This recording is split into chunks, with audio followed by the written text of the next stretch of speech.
Les Vaudois de l'étranger et le Conseil des États. Éditorial de la Nation du 17 octobre 2025 par Félicien Monnier. Les Suisses de l'étranger sont les personnes de nationalité suisse domiciliées à l'étranger. À la condition de s'annoncer auprès d'une représentation diplomatique et de figurer dans le registre des Suisses de l'étranger, elles peuvent voter au niveau fédéral. Elles exercent leur droit de vote dans la dernière commune suisse dans laquelle elles étaient domiciliées avant leur départ. Un Suisse n'ayant jamais été domicilié en Suisse votera dans sa commune d'origine.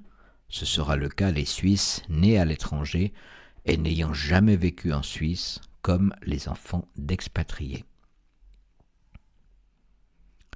Lors des votations du 30 novembre 2025, le Grand Conseil et le Conseil d'État tenteront d'introduire dans la Constitution cantonale la notion de Vaudois de l'étranger. Il s'agit d'offrir à ces personnes le droit d'élire les députés vaudois au Conseil des États. Cette élection a en effet un statut hybride, source de nombreux malentendus. Si le Conseil des États est bel et bien une autorité fédérale, membre de l'Assemblée fédérale, les modalités d'élection en son sein dépendent des cantons. Cela n'est pas le cas pour le Conseil national, intégralement réglementé par la Confédération. À ce jour, le corps électoral cantonal, habilité à élire et voter au niveau vaudois, exclut les personnes domiciliées à l'étranger. Elles ne peuvent donc pas élire les sénateurs, alors qu'elles peuvent, conformément au droit fédéral, élire les conseillers nationaux. Parlement et gouvernement prétendent y voir une incohérence.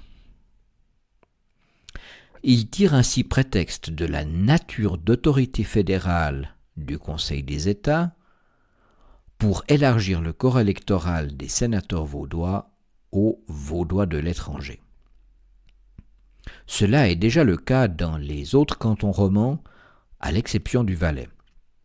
Les Vaudois expatriés resteraient en revanche exclus des autres scrutins cantonaux. La notion de Vaudois de l'étranger dépendra toujours du droit fédéral. Il s'agira de Suisses expatriés, mais dont la dernière commune de domicile, ou la commune d'origine, si celle-ci n'a jamais existé, est située dans le canton de Vaud. La Chambre haute a pour fonction de représenter les cantons.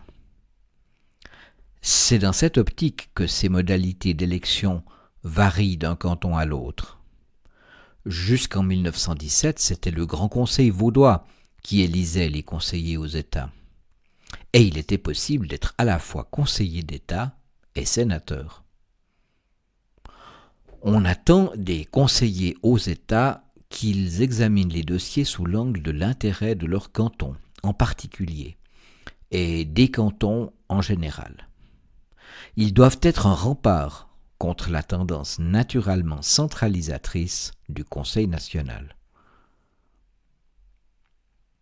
Rapprocher la composition de l'électorat du Conseil des États de celui du Conseil national, représentant un prétendu peuple suisse, revient à atténuer encore les dernières différences entre les deux chambres. Concrètement, ce seraient environ 25 000 personnes qui se verraient attribuer un nouveau droit de vote dans le canton de Vaud.